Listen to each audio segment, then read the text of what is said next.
Menstrual irregularities. Increasingly, I see this in my practice in young women, and the number one cause that I find is low adrenal function.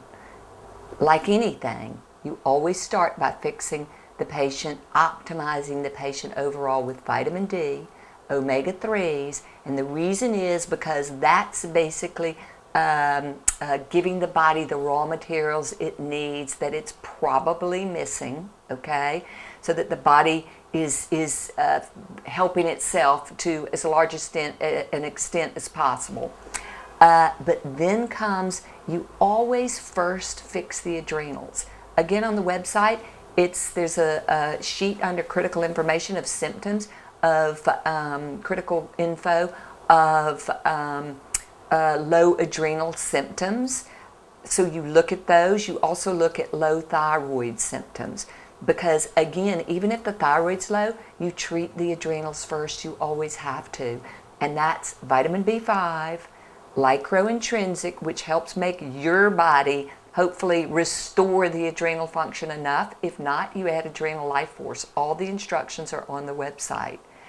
After that, and you give that a good month, 6 weeks, maybe 2 months, and then if your feet are still cold, if you're still tired and exhausted, then it's probably the thyroid. There's an epidemic of low thyroid in the world today, and the reason is because if your mother had low thyroid, the baby lives off the mother's adrenals and thyroid the first couple of months. And nowadays all the mothers have low adrenals, and so the babies are born with these adrenals that are depleted. So that's part of why the epidemic of low adrenals, never mind the stress, etc. But then also the mothers nowadays overall, and even years ago, had low thyroid function. Because if you were the second or third child, the thyroid function decreases with every baby.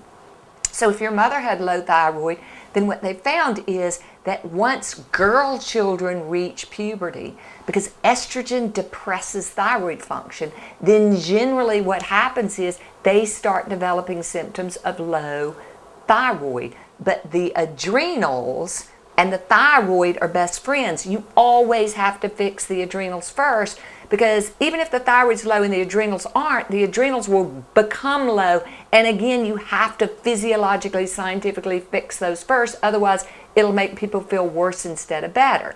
So fix the adrenals, then you fix the thyroid, and you generally give that a period of time.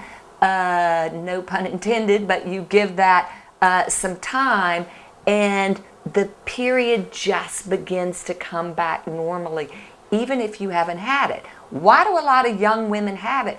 They're taking birth control pills that are increasingly strong in today's world, often too strong, especially if their adrenal and thyroid function is low and they're depleted.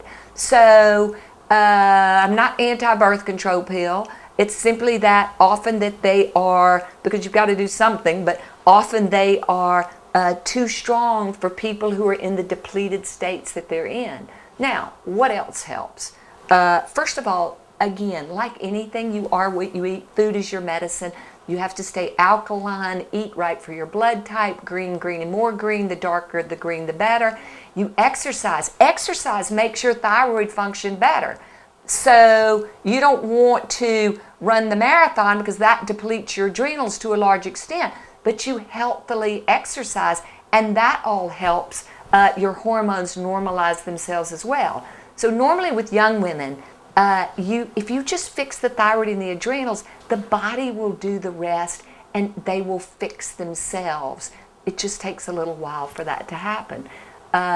If your gut's inflamed, if your liver's inflamed as a result, if you have any other stresses, certainly that is a bigger